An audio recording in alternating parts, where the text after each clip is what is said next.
Hi Hillside, this is Randy Fischback. I'm the Director of Compassion, Justice, and Missions Ministries for Hillside.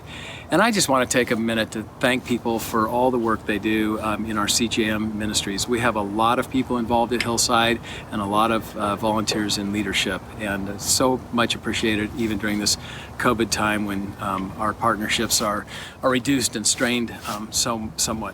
What I want to do today is go through some of our partnerships and give you a quick update. We'll kind of travel around the globe. Let's start close to home with our recovery ministries. Right now the Concord Shelter is closed, so we're not providing meals there, but we are providing meals to Restore, the 3 homes with 35 residents at them. Glenn Larson does a great job of providing meals. It's gotten more expensive because he has to provide prepared meals. And cannot make them himself.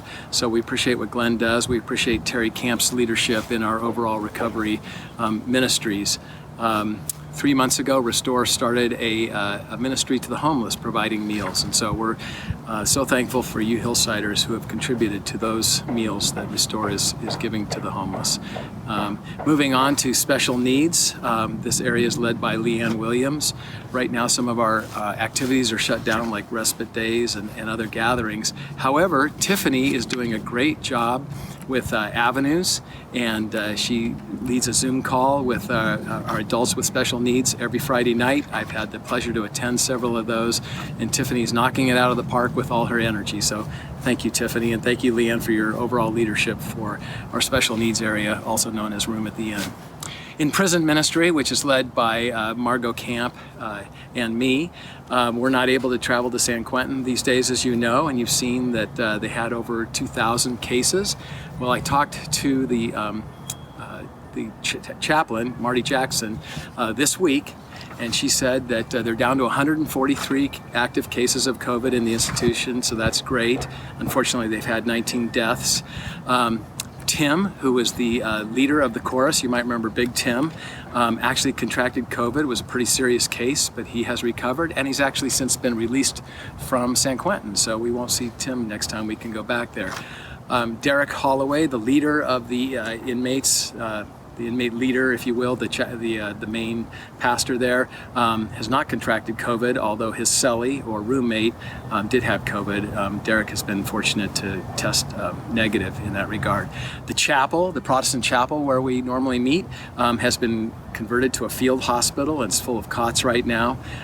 So hopefully they will restore that to a chapel when we are able to go in again. The men cannot meet even among themselves in the chapel. In fact, no visitors, no volunteers are allowed in San Quentin right now. There are no services. All the men are in lockdown unless they've had COVID and recovered from it. Then they can go use the yard on occasion. So tough situation in San Quentin, and we look forward to the day we can go back, which will probably be well into next year, quite frankly. Moving on a little further afield, we go to the Dominican Republic and our partnership with Vision Celestial. This area of vulnerable children, our care area of vulnerable children, is led by Dan Carl.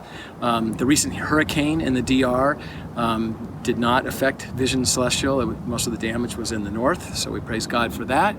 The Compassion Project is still suspended there. Pastor Ernesto and Altagracia, their son Stephen, contracted COVID, but it was a mild case, and none of the rest of the family got it. They've all tested negative. Stephen's waiting for a second test to be negative so that he can go back to work. So we want to be praying for Stephen and for our friends at Vision Celestial down there. The rest of the church is doing well from a health standpoint.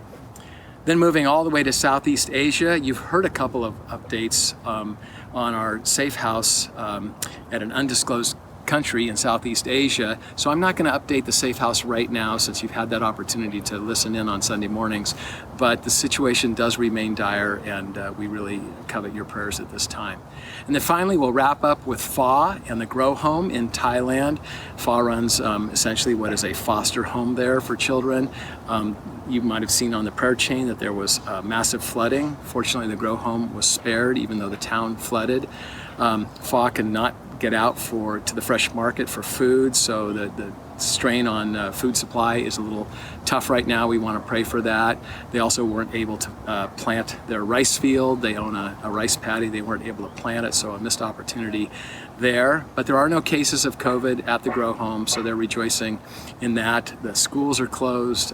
It's kind of a mess down there, but the Grow Home has been spared the worst of it, so we rejoice in that.